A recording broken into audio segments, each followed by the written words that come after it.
बिस्मिल्लाहिर्रहमानिर्रहीम। Dear students and friends, I hope आप सब अच्छे होंगे।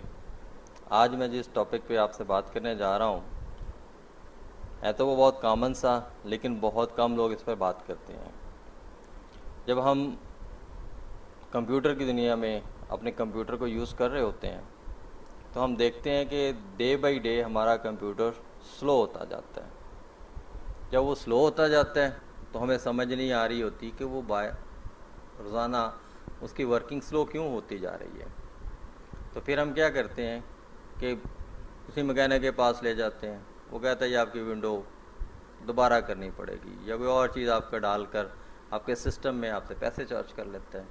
लेकिन होता क्या है कि आपके कंप्यूटर पर नेट यूज़ करने से या वर्किंग करने से टेम्परेरी फाइल्स बनती जाती हैं जो कंप्यूटर के हार्ड में सेव होती जाती हैं। जब वो सेव होती हैं तो जब कंप्यूटर स्टार्ट होता है तो वो उनको भी रीड करता है। जब रीड करता है तो उसकी वर्किंग स्लो से स्लो होती जा रही है।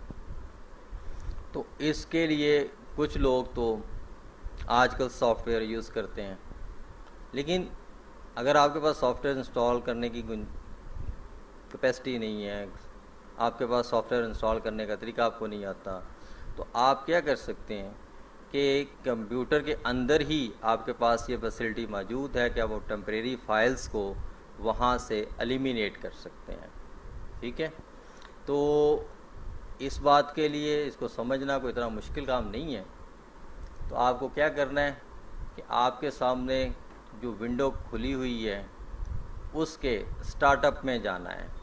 जैसे कि कर्सर आप देख रहे हैं, आप उसके स्टार्टअप में जा रहे हैं तो वहाँ पर ऑल प्रोग्राम्स लिखा हुआ है। आपने क्या करना है, ऑल प्रोग्राम्स को प्रेस करना है और एक्सेसरीज़ को उसके बाद प्रेस करना है। फिर आपने उसके अंदर सिस्टम टूल्स का आपको फोल्डर नज़र आ रहा होगा, सिस्टम टूल फाइल बनी नज़र आ रही होगी।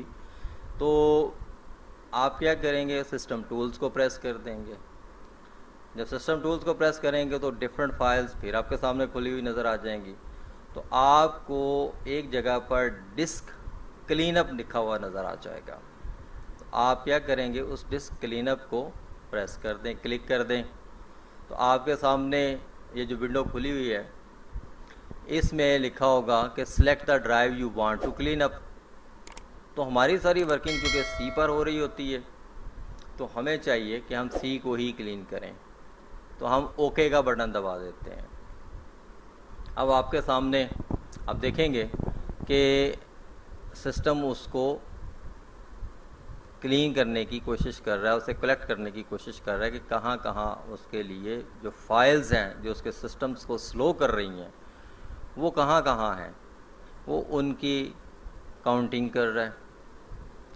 तो जितना आपके पास आप देखेंगे कि इसको कलेक्ट करते हुए ग्रीन बार आपकी जितना ज़्यादा आपके सामने स्टे करेगी, उसका मतलब है कि आपके सिस्टम के अंदर बहुत ज़्यादा टेम्परेरी फाइल्स इकट्ठी हो चुकी हैं, जिसकी वजह से सिस्टम को, विंडो को रीड करने में प्रॉब्लम आ रही है।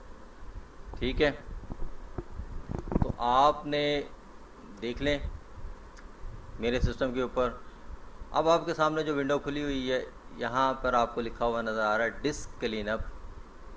तो इसमें आप देखें तो पहले नंबर पर डाउनलोड प्रोग्राम्स फाइल लिखा हुआ है, टेम्परेरी इंटरनेट फाइल्स लिखा हुआ है। क्योंकि मैं साथ साथ इसे क्लीन करता रहता हूँ तो उसकी वजह से टेम्परेरी इंटरनेट फाइल्स बहुत कम इकट्ठी हुई हैं। तो आपने इसको चेक लगा देना, चेक कर देना है।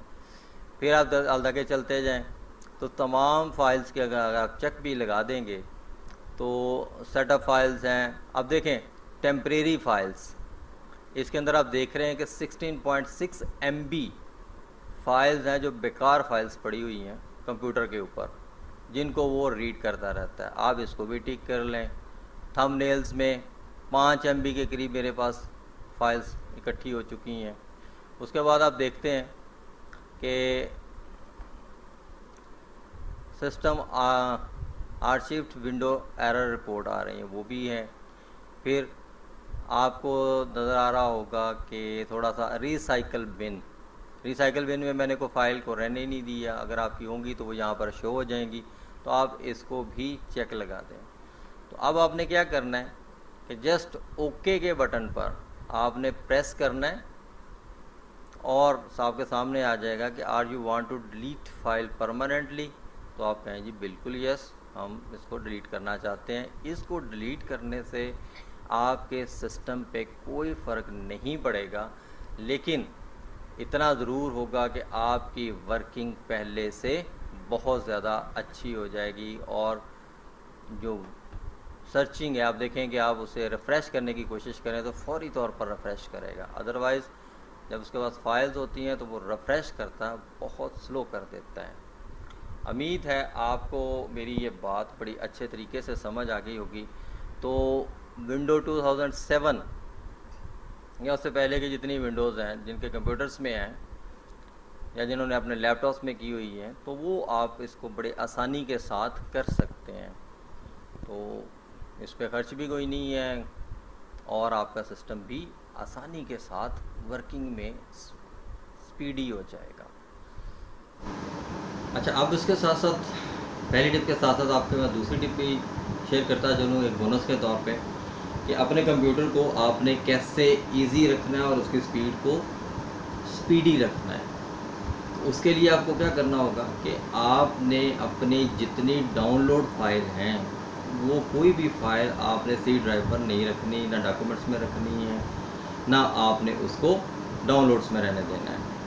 अगर करते हैं तो आप उसको फ़ौरन ही डी ड्राइव पर, ई ड्राइव पर, एफ ड्राइव पर शिफ्ट कर दें। या सबसे बड़ा आसान तरीका है कि आप गूगल की सेटिंग में जाएं और वहाँ से आप उसको डाउनलोड की सेटिंग को चेंज कर दें, जो डी ड्राइव पर, ई ड्राइव पर उसकी डाउनलोडिंग करता रहे। और कोई भी फाइल आप यहाँ पर रखें तो सी ड्राइव पर आपने कोई भी अपनी फाइल को नहीं रखना, जिससे प्रॉब्लम क्या होगी कि कंप्यूटर स्लो हो सकता है। दूसरा क्या है कि कल को खुदा न खासा विंडो आपकी करप्ट हो जाती है, जिसका पता नहीं चलता है इंसान को किस वक्त हो जाए, तो वो सारे का सारा डाटा जो सी पर पड़ा हुआ है वो ज़ाया हो जाता है। लोग इस बात का ध्यान नहीं करते और उसके साथ साथ उनका डाटा भी ज़ाया हो जाता है। तो आपने डाटा हमेशा अपना बचा के रखना है जो काम का होता है।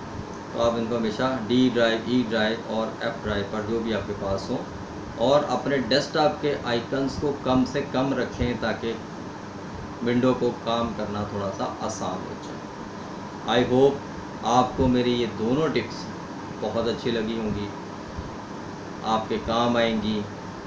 तो जो अच्छी बात लगती है तो आप उसे लाइक कीजिए, शेयर कीजिए और मेरे चैनल को सब्सक्राइब कीजिए ताकि मेरी अच्छी अच्छी बातें दूसरों तक पहुंचती रहें।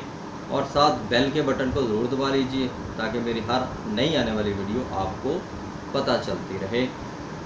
अल्लाह आप सबका हामी नासिर हो। अल्लाह हाफ़िज़।